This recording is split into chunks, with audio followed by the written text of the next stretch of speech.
आपका बेटा सांसद है, भारतीय जनता पार्टी से सांसद है, और दूसरी चीज ये कह रहे हैं कि आप अपनी बात तो वहां पहुंचा रहे हैं, क्या अधिकार आपके समाज के लोगों को नहीं मिलेगा तो आप भाजपा का साथ छोड़ देंगे 2024 में, ये माना जाए? देश के अगले साल होने वाले लोकसभा चुनाव 2024 की तैयारियां शुरू हो चुकी है।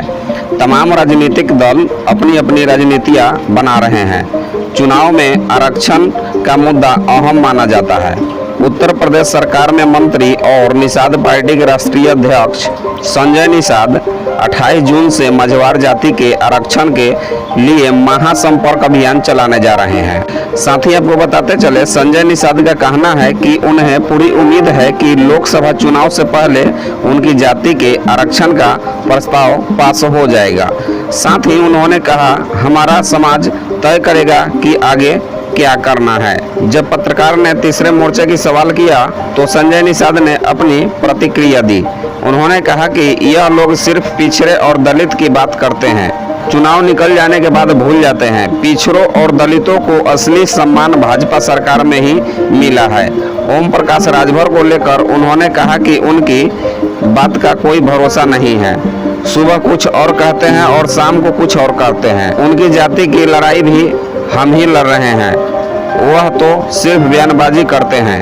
अगर हमारी विचारधारा से मिलना चाहते हैं तो उनका स्वागत है। बाकी इस वीडियो में देखिए कि संजय निषाद आखिर कुछ क्या कह रहे हैं कि 28 जून को किस तरह से वो समाज के बीच में लेकर आंदोलन करेंगे निषाद आरक्षण को लेकर। वीडियो को शेयर करना ना भूले ताकि अपने समाज में और अच्छी अच्छी न्यूज जा सके।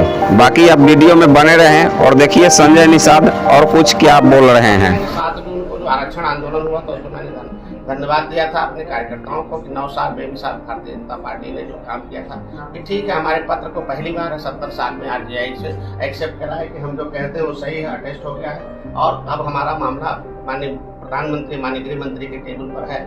और जब 17 दिसंबर 2021 को रमादेवी रैली पार्क में रैली हुई थी, उसमें भी मैंने लोगों से वादा किया था कि मैंने वकील मैं ही केवल हूँ और जज जो है भारतीय जनता पार्टी है, तो हमारे समाज को हिस्सा मिलना चाहिए। तो ये महाजन संपर्क अभियान में हम गाँव जाएंगे, हमारे लोग टीम बना के जाएंगे, पर्चा लेके जाएंगे, रिपोर्ट लेके जाएंगे, संविधान में मिला हुआ जितना भी एविडेंस लेके जाएंगे और भारतीय जनता पार्टी के पत्र लेके जाएंगे। और आप पूछ रहे हैं भाई कि आपको क्या चाहिए, आरक्षण चाहिए कि नहीं चाहिए, क्या चाहिए?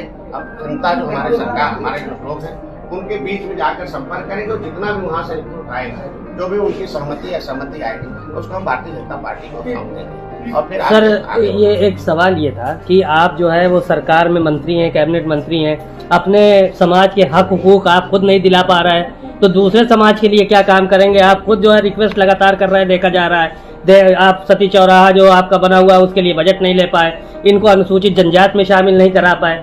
तो मंत्री हैं पिछले कई सालों से, उसके बाद ये सारी समस्याएं हैं, तो दूसरी जाति के लोग क्या करेंगे? भाई 1 साल से मैं मंत्री हूँ और 1 साल से मैंने बताया कि कितना काम करा है।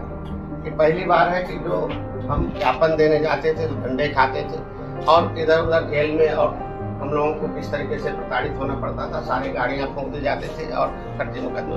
पहली बार है कम से कम आने सरकार के साथ कि हमारे जो ज्ञापन है, हमारे जो मुद्दे हैं मोदी जी के, अमित शाह जी के और योगी जी के टेबल पर।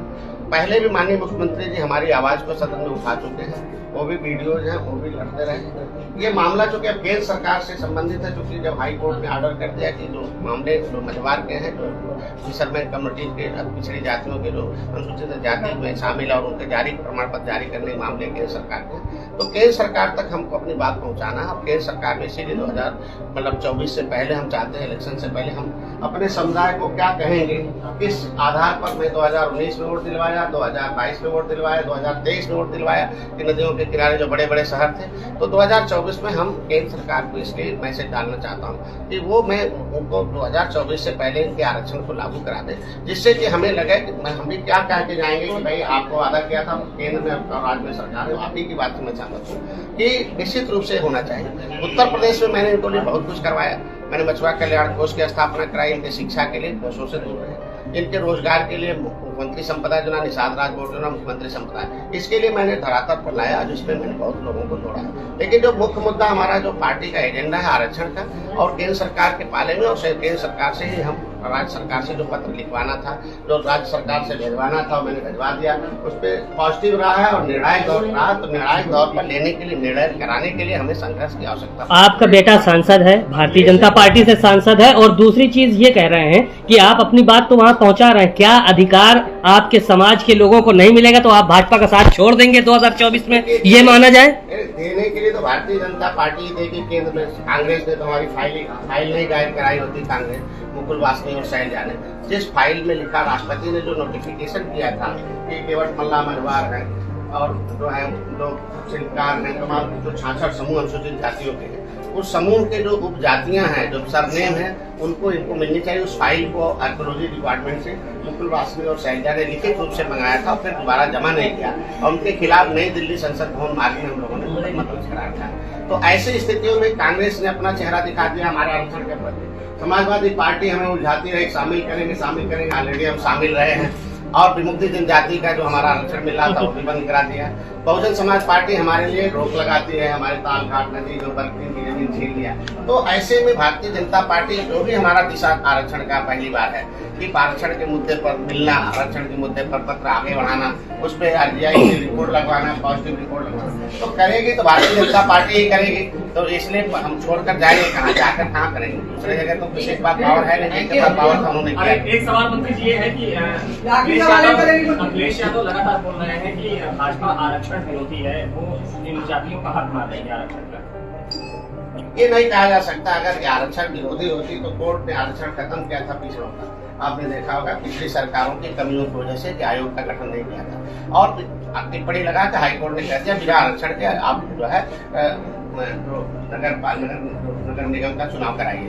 लेकिन हमारी सरकार ने पिछड़ों के साथ रही। आपने देखा आयोग का भी गठन किया, सुप्रीम कोर्ट गई और आयोग की रिपोर्ट के अनुसार पिछड़ों के लिए आपने देखा होगा कि उस पर चुनाव कराकर पिछड़ों का हक दिलाने का काम किया। हमारे मुद्दे पर मुख्यमंत्री जी ने पत्र लिखा, RGI ने लिखा और के नारायण स्वामी ने लिखा। तो इस मामले को कैसे कह सकते हैं? जब हम 70 साल से जो हमारे मामले को उलझाया गया था उसे सुलझाने की तरफ जा रहा तो हम कैसे कह सकते हैं?